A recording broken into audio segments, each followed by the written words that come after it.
ایک صاحب کے حالات بہت خراب تھے، کوئی بچت نہ تھی، بہت مشکل سے گزارا ہو رہا تھا۔ ایسے میں دماغ میں آیا کیوں نہ کوئی جن قابو کیا جائے اور اس کو استعمال کر کے دولت کمائی جائے۔ ایک بابا جی کا پتہ ملا جو عملیات کے لیے مددگار ثابت ہو سکتے تھے۔ انہوں نے 40 دن کا ایک مجرب عمل بتایا۔ عمل کے لیے رات کو اپنے گھر کے ایک کمرے کا انتخاب کیا۔ 3 دن عمل چلتا رہا۔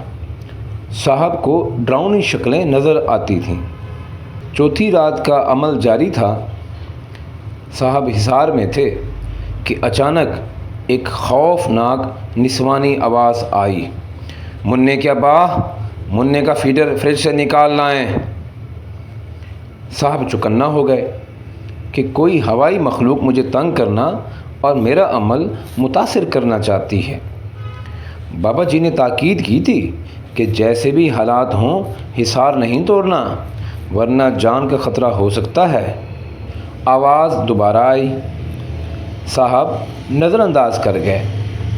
10 منٹ بعد صاحب نے دیکھا کہ ایک چڑیل صاحب کی بیوی کا روپ دھارے صاحب کی طرف چلی آ رہی ہے۔ صاحب بلا خوف ورد کرتے رہے کیونکہ صاحب تو حصار میں محفوظ تھے۔ وہ چڑیل صاحب کے پاس آ پہنچی۔ صاحب نے ورد تیز کر دیا۔ چڑیل کے ہاتھ میں بیلن تھا۔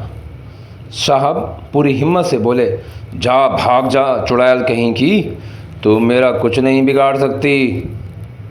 بس اتنا کہنا تھا کہ وہ چڑیل حصار کے اندر گھس آئی اور دھپا دھپ دھنا دھن بیلن سے صاحب کو پیٹنے لگی۔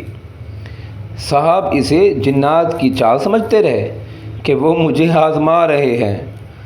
جب صاحب چڑیل سے مار کھا رہے تھے تو صاحب نے دیکھا کہ حصار کے باہر کے سارے جنات پیٹ پکڑے زور زور سے ہنس رہے تھے۔ جب چڑیل صاحب کو مار مار کے تھک گئی اور صاحب کو گھسیٹ کے حصار سے باہر نکال آئی تو ایک بدتمیز جن صاحب کے کان میں آ کے کہنے لگا، سرکار پہلے اپنی بیگم نو قابو کرو، پھر سارے واسطے سوچنا۔